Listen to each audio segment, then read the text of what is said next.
Hey guys, another edition of Off the Top Rope here, off the Mike Sports Network. Revolution happened in Los Angeles. Revolution. For those of you fans who've seen Undercover Brother, Revolution. There you go. So this was overall some good wrestling on this show. I really enjoyed Hangman MJF was great. Tony Storm Mariah May, which I thought should have been the main event, was a bloody masterpiece. They do have an excessive need or fetish for blood in these matches, these blow off feud things. And I'll get to why I'm doing this video because that's kind of a launching point.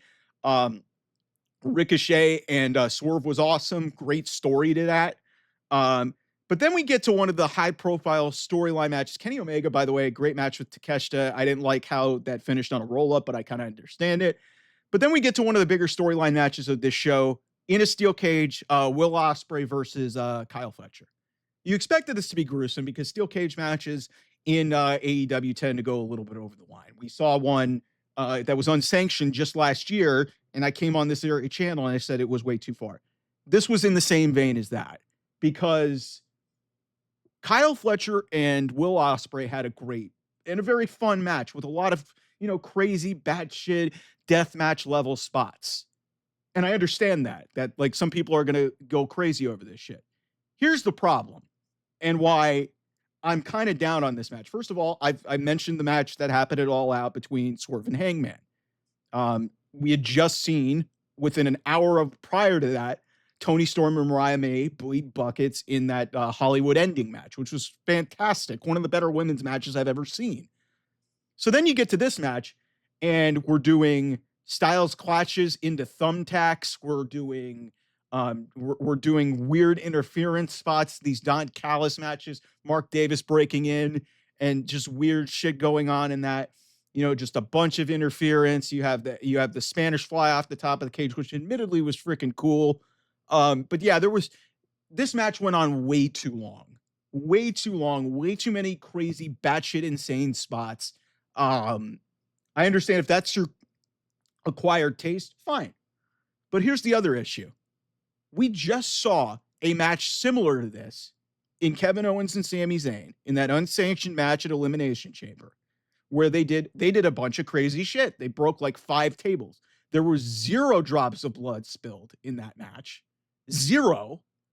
There was a bunch of crazy amounts of story told in that. It felt like it went on half as long as Will Ospreay and Kyle Fletcher, and it got to the point, and it hammered it home. And to me, it was a better match. Sometimes you don't need to do a bunch of insane, crazy bullshit and have to top yourself just to get your fans to, geek out over it. And I understand that some of this is for the hardcore geeks in the community. And, in some respect, I used to be into this type of crap when AEW started because it wasn't something that I had seen before. Now AEW feels like they're just trying to top themselves. And the problem is, and I think the reason why this match didn't register, like I said, it was fine. And I like Will Ospreay and Kyle Fletcher, and I respect their ability to do a bunch of insane shit. But you have another match on your show that's where women are bleeding buckets. And then you have an unsanctioned match, a death match level stipulation in WWE where they spilled no blood.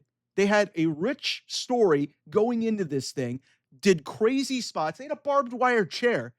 And I felt that match ran home their point way better than what this Will Ospreay and Kyle Fletcher match did.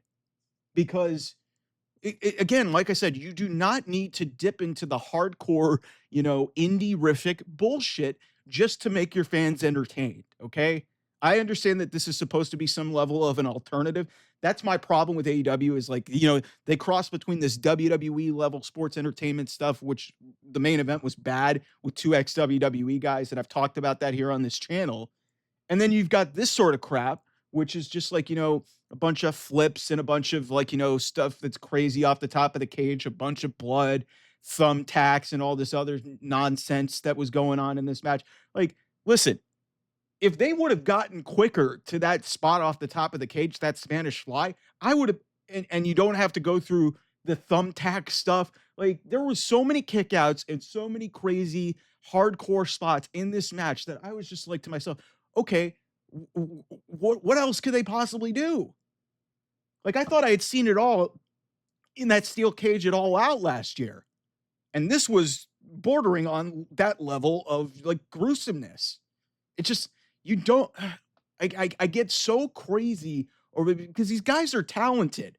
You don't need to hide behind gimmicks and hide behind deathmatch stipulations just to get you home with your whole feud.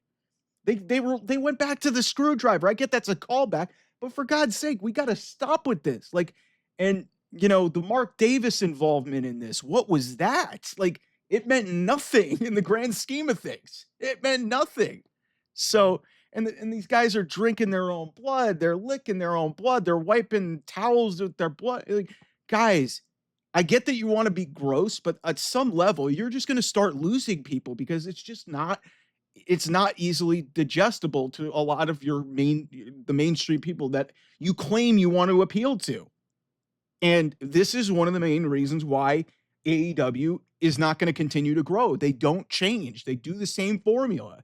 And again, I've seen this match before. I've seen these closing matches or these death match stipulations. Like they had Orange Cassidy and Matt Taven have a Texas death match for whatever the fuck reason. Like, you don't need to go to these levels to entertain your fans. And I think the biggest problem and why I'm doing this video to hammer this point home is that Kevin Owens and Sami Zayn did almost the exact same thing in about half as much time with zero blood and half the spots that they did in that steel cage in Los Angeles on Sunday night.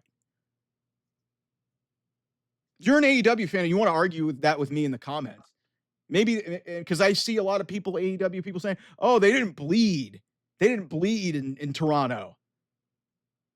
It still meant something because those guys wanted to fucking kill each other. And sometimes you don't need to bleed to have a death match. It's bordering on uncomfortable. And sometimes I just fear for the talent because even in that spot, that Spanish fly off the cage, I was really scared. That was a dangerous spot. You're like 15, 20 feet in the air doing a flip backwards. I was really scared for Will Ospreay and Kyle Fletcher. Fortunately, they were able to land that and execute that properly. But still, it's just, what are we doing, man? What are we doing? It's just, you don't need to go to these lengths to just entertain your fans because it's sickoism. And Tony Khan can admit that, but it's just like, guys, when you've got a rival company that is doing death matches better than you, that's where you need to reevaluate your situation. Because again, it was that match, and then it was also the Toni Storm Mariah May match, which honestly I thought was a better match because that was a way to blow off their feud. Like, Will Ospreay and Kyle Fletcher had a bunch more cool moves, but you could have done without the Mark Davis interference. You could have done without the Styles clash into the attacks. You could have done, I mean, the Spanish fly off the cage was fine, but there was stuff in this match that you just didn't need to go to. I get the blood, but it's just like, less is more. Less is more. Like, the reason, I'll say this before I go. When it comes to blood in AEW versus WWE, one of the main reasons why that John Cena heel turn registered, outside of the obvious that it was John fucking Cena turning heel for the first time in 20 years, was that there was blood, that Cody got busted open. And there was nothing else on that show that had blood. When you do things with moderation and you don't spam them to death, then it becomes more meaningful. And, some people are going to completely disagree with me, and I understand that. But the levels that AEW has gone to kind of advance their stories, it's gotten redundant. It's gotten kind of gross. And like I said, I thought about this prior to seeing that Kevin Owens Sami Zayn match at Elimination Chamber about a week or so ago. It was like 8 days ago at the time of this recording. So they just got to their point better. And I think it was a better match. And yeah, hey, Will Ospreay and Kyle Fletcher probably had more cool moves in it, but you didn't need to do half of them to get to the point that you wanted to. We all knew Will Ospreay was winning this match, and that's the other part of this that really frustrated me. Will Ospreay took a freaking brain buster to a chair on Wednesday, then he took a brain buster to a chair in this match and still won. Like, what the hell is that? So, listen, like I said, to some level, I did enjoy, like, some of these moves that happen in this match. But then again, at what point does it get to overkill? And that's where this was for me. And then especially factoring in all the other things that I mentioned, the Tony Storm match and Mariah May match on this show, and then also just Kevin Owens and Sami Zayn from Elimination Chamber last week. It just really it didn't resonate with me as much as I think they would want it to. And I'm sure that while there are some people that agree with that disagree with me on this, there's a lot of people that agree with me on this. This went a little bit too far.